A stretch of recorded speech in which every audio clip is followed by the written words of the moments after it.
نجح النادي الإسماعيلي في التعاقد مع بعض اللاعبين بعد فتح القيد.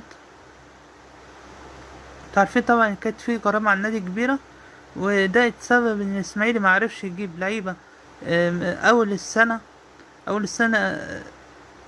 أول الموسم يعني. معرفش يجيب لعيبة، وكان بيلعب باللعيبة اللي كانت موجودة من السنة اللي فاتت مع اللعيبة الشباب، وده أدى إلى انهيار أداء النادي الإسماعيلي والنتائج مباريات النادي الإسماعيلي. وده اللي خلى مجلس الإدارة برئاسة نصر أبو الحسن بأنه يدفع الغرامة دي ويتعاقد مع لعيبة جديدة للنادي الإسماعيلي. اللاعبين هم أحمد الشيخ وإيريك تراوري وهشام محمد وعلي ملواني لاعب نادي بورفؤاد في الدرجة التانية.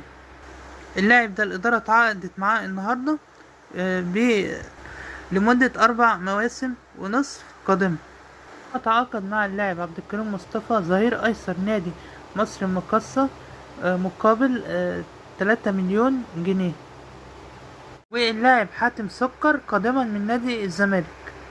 كما تعاقد نادي الإسماعيلي مع قناة الشمس لتقديم برنامج أسبوعي يتكلم عن الإسماعيلي والمشاكل اللي هو بيمر بيها وكل ما يدور في أروقة نادي الإسماعيلي. البرنامج هيقدمه كابتن محمد صلاح أبو جريشة وكابتن محمد صبحي وكابتن أحمد الجمل لاعبين الإسماعيلي السابقين. البرنامج هيتذاع كل يوم سبت الساعة 10 مساء على قناة الشمس. نهاية الفيديو، أتمنى كل النجاح والتوفيق لنادي الإسماعيلي الفترة القادمة إن شاء الله، وشكرا لكم.